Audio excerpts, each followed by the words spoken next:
really United Sikhs has three areas of work. The first one is advocacy, which is our what I would say legal or human rights and civil rights work.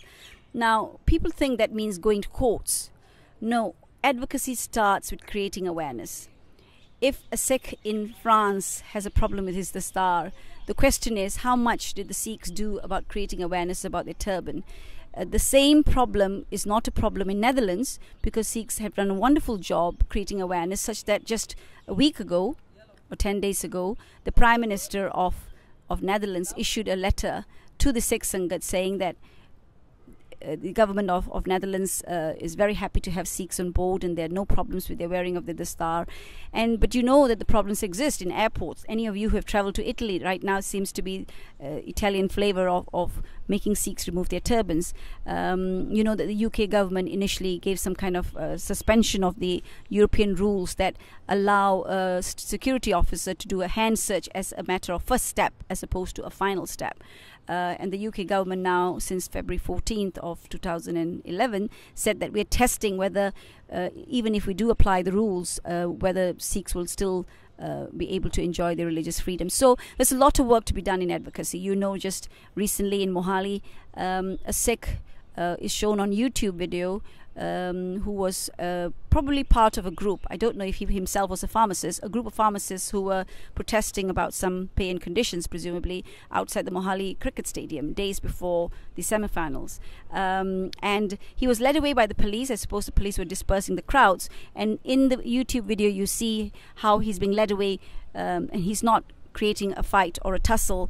But he tells the police officer, the two police officers attending to him, one was the superintendent, no less, and the other was the SHO, and senior officers were there because Mohali was the scene of a lot of security interest, because the Prime Minister of Pakistan was going to watch that semi-finals. So the young Sikh tells the policeman, "Pagno hath na lai," just 3-5 words, and seconds later the superintendent, who is himself a Sikh and a turban-wearing Sikh, tells the SHO, "Is the paglade."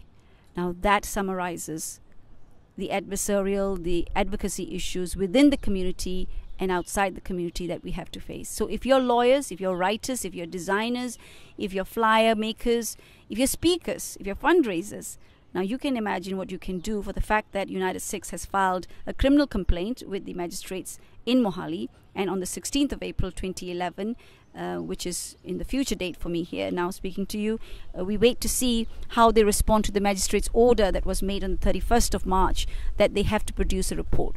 We've also heard how Sukhbir Badal has said that he's ordered a magisterial inquiry and for a FIR, which is a first information report, something like a charge.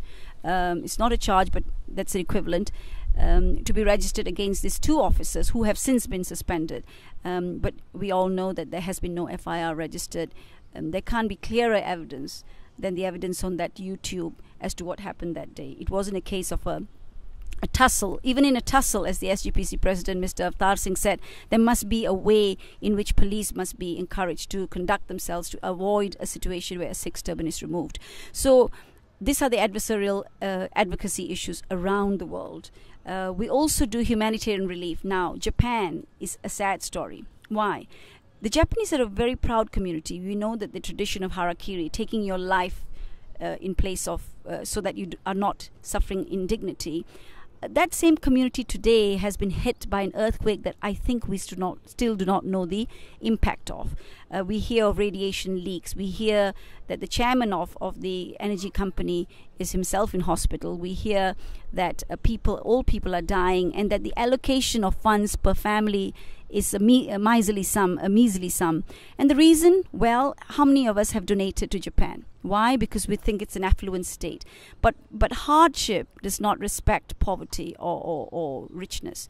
If you're in hardship because you're dying, you are as poor as a rich man or a poor man dying. Your needs then are the same as a rich man or a poor man. The same thing happened in Pakistan when the recent floods took place. The world decided that Pakistan was not a country they were going to donate to. But look at the people who suffer. So our humanitarian relief work in Japan currently has got 6 sevadars who are running langar. I think we're going to come to a time, because the news keeps pouring in now, that the conditions in Japan are poor, are bad.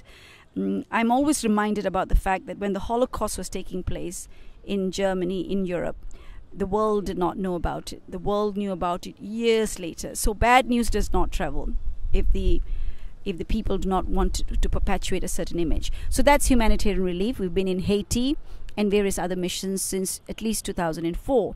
The third area of our work is human development, which I was talking to you about, which is TARE, one of the projects. Other projects are where we help farmer suicide widows educate their children, which otherwise they would not do, because their children becomes valuable labor for them to earn a bit of money since their husband's death with a lot of debt over their heads. So human development work includes holding the 5G program, holding camps, doing talks, as well as allowing young or elderly or any age Sikhs who want to visit their homeland, their country of the origin of their gurus, to come and experience Sikhi in person. We provide the facilities. There'll be a matter of cost for you to travel here. If you want to eat out, you will have to do that on your own. But otherwise, we live on Guru Ka Langar. We have a bit of muesli at home, but that's the only luxury we give ourselves. And it's very doable.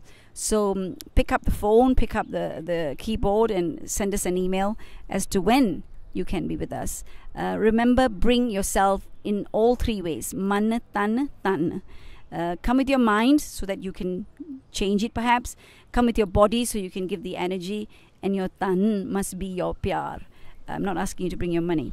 You bring your pyar, which is your real wealth. If you have any questions and queries, you can write to us by email on, I'll give you a simple email address, contact@unitedsikhs.org. If you go to our website, you can telephone us to our various offices in the various countries where we're registered, whether in UK or Canada. And if you want to contact us in India, where I am based presently, our telephone numbers will appear on the screen, but they are 95606 45010. That's my Delhi number when I'm here. And in Amritsar, it's 977 9957 973.